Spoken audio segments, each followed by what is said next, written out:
श्रद्धाशील बंधुओं एवं श्रद्धाशील बाहर पीछे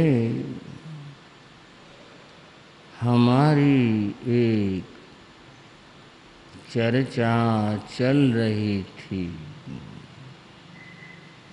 कार्तिक श्रेष्ठी की। आपको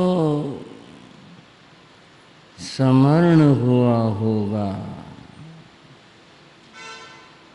कार्तिक श्रेष्ठी के बारे में। वह कौन था, क्या विशेषता थी उसकी, ये कुछ बातें हुई थी। बंधुओं, कार्तिक श्रेष्ठी की चर्चा कुछ आगे करते हैं। आपने ये तो सुना ही था कि राजा के यहाँ राज दरबार में उसका आना जाना था। राज्यसभा का वह मान्य सदस्य था। जब भी कोई कार्य होता उसे याद किया जाता। इस कथा में एक मोड़ आया और वह ये आया कि राजा ने एक सन्यासी को अपना गुरु बनाया हुआ था। पहले जमाने में राजवैद्य होते थे, राजगुरु होते थे, और भी ऐसे शब्द हैं कि राजाओं की ओर से उनकी नियुक्ति होती थी और वे राजमान्य व्यक्ति हुआ करते। राजा लोग किसी सन्यासी साधु को गुरु भी बनाते थे ताकि उसका आशीर्वाद मिलता रहे। कोई प्रसंग हो तो उससे परामर्श किया जा सके।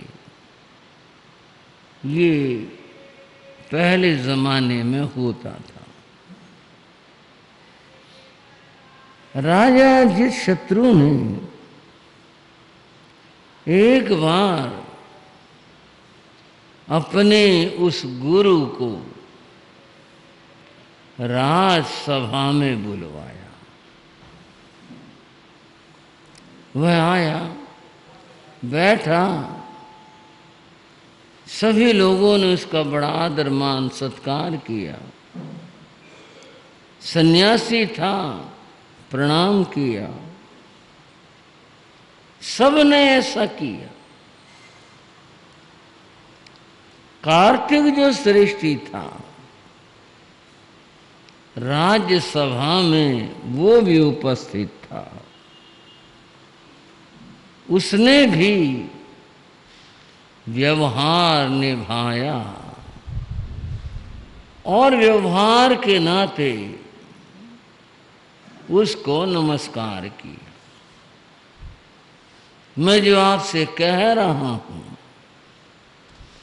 आप उसके शब्दों पर ध्यान देंगे। उसने व्यवहार निभाया, जिसको लोकाचार कहते हैं। भी ठीक है, राजगुरु हैं, सब नमन कर रहे हैं, उसने भी नमन किया। एक बात होती है हृदय से, अंतर से, एक होता है व्यवहार निभाना।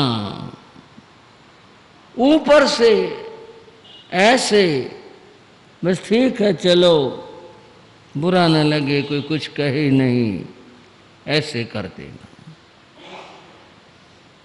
सन्यासी ने इस पर ध्यान नहीं दिया। ठीक है, और लोग आए चले गए, सब ऐसा हुआ। किसी व्यक्ति ने, दुनिया बड़ी विचित्र है, दुनिया न तो चैन से रहती है और न दूसरे को रहने देती है, कुछ न कुछ इधर से उधर करती रहती है। किसी व्यक्ति ने राजगुरु को कहा कि महाराज आपने ध्यान नहीं दिया, आपने देखा नहीं, ये जो कार्तिक श्रेष्ठी है ये आपको ठीक से नमन नहीं करता। अच्छा क्या बात? बोले ये कहता है कि जो मेरा धर्म है वही सबसे बड़ा है, तो ये ठीक से नमन नहीं करता। और क्या, ये आपको या किसी को मानता ही नहीं। इसका तो सोचना ही कुछ ऐसा है। साधु ने, सन्यासी ने ये सुना, उसे बड़ा ख्याल हुआ, मैं राजगुरु और इसकी इतनी मजाल, इतनी हिम्मत कि ये बस खाली थोड़ा सा औपचारिक सा किया, नमन और निकल जाता है। मैं देखता हूं इसको। भाइयों, कथा तो थोड़ी जल्दी पूरी की जा सकती है, पर बात और तत्व को समझना है। ये जो भाव आया, लोग मुझे वंदना करें, अमुक मुझे वंदन करे, ये अहंकार है। क्या चीज है ये? बोलो श्राव को, ये अहंकार है। भगवान महावीर ने फरमाया, जेन बंदे न से कुप्पे, साधु को कोई नमन करे, कोई नमन न करे। जे न बंदे, जो नमन नहीं करता है, न से कुप्पे, साधु उसके ऊपर कुपित न हो, गुस्सा न करे। इसने ऐसा क्यों नहीं किया, इसे करना चाहिए था। यह वंदना का मामला बड़ा गंभीर है। कोई वंदन करे न करे, साधु को इस बात से मतलब होना ही नहीं चाहिए। अगर उसके मन के अंदर ये भाव रहता है या आता है, लोग मुझे वंदना करें, सब लोग मुझे वंदन करें, अगर ये भाव आता है तो यह उसके मन का अहंकार है। और अहंकार साधना के लिए ठीक नहीं होता, साधु के लिए ठीक नहीं होता।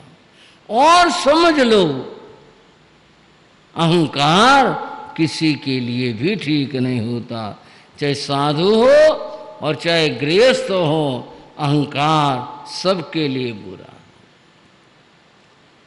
तुलसीदास ने साधु की बात कही।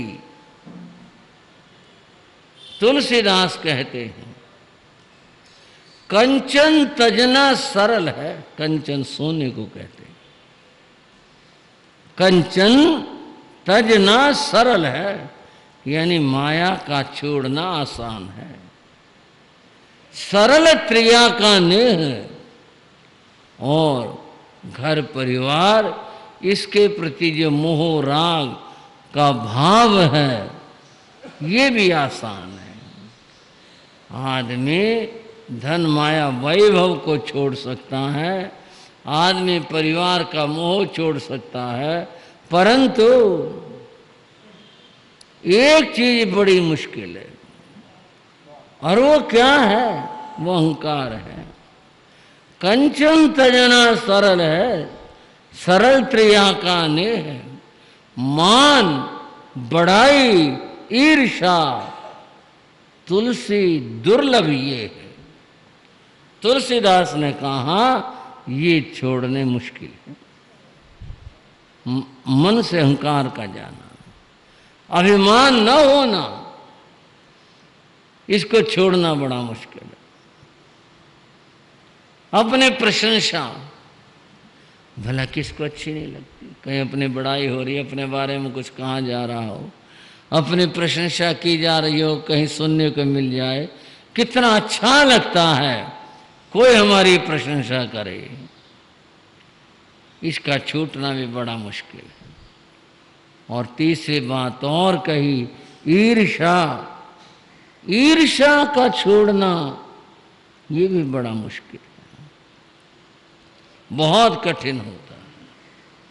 और सारी चीजें छोड़ दी, लेकिन ये नहीं छूटी, और ये नहीं छूटी तो कल्याण नहीं होगा। चाहे साधु भी बन लिए, और साधु बनने के बाद ये कोई साधु पद के प्रति अवमानना नहीं है, एक तथ्य है। इस जीव ने पता नहीं कितनी बार साधु का बाना धारण कर लिया, पूर्व जन्म हो गए। एक दो बार की बात नहीं, पता नहीं कि गिने भी नहीं जा सकते। इतनी बार यानी साधु बन लिए, पर कल्याण नहीं हुआ। क्यों नहीं हुआ? मान बड़ाई ईर्षा ये नहीं छूटी, अहंकार नहीं छूटा, ईर्षा नहीं छूटी, ये भाव नहीं गए, इसलिए साधु बने का लाभ नहीं हो पाया। वो तो तभी होता जब ये छूट जाते, ये दूर हो जाते, फिर तो साधु बने का एक ही बार, एक ही जीवन में साधु बनने का फल सामने आ जाता, अर्थात जो लक्ष्य था वो प्राप्त हो जाता। गौतम स्वामी ने भगवान महावीर से प्रश्न किया, मान विजीर्ण भन्ते जीवे किम जनयई।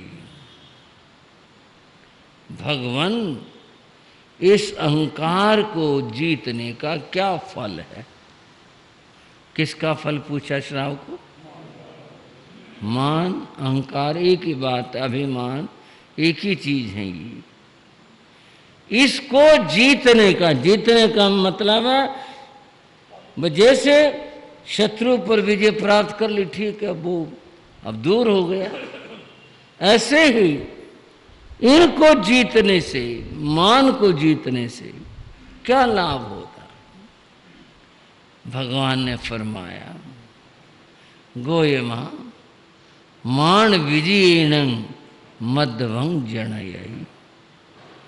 जो मान को, अभिमान को जीतता है, उसके जीवन में मृदुता आती है।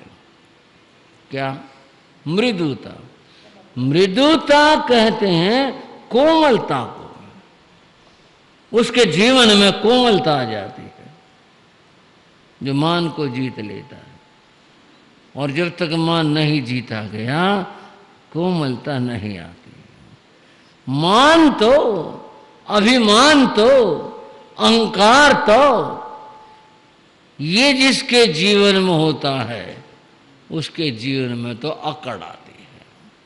अकड़ के रहता है, अकड़ के चलता है, अकड़ से बोलता है, अकड़ से व्यवहार करता है।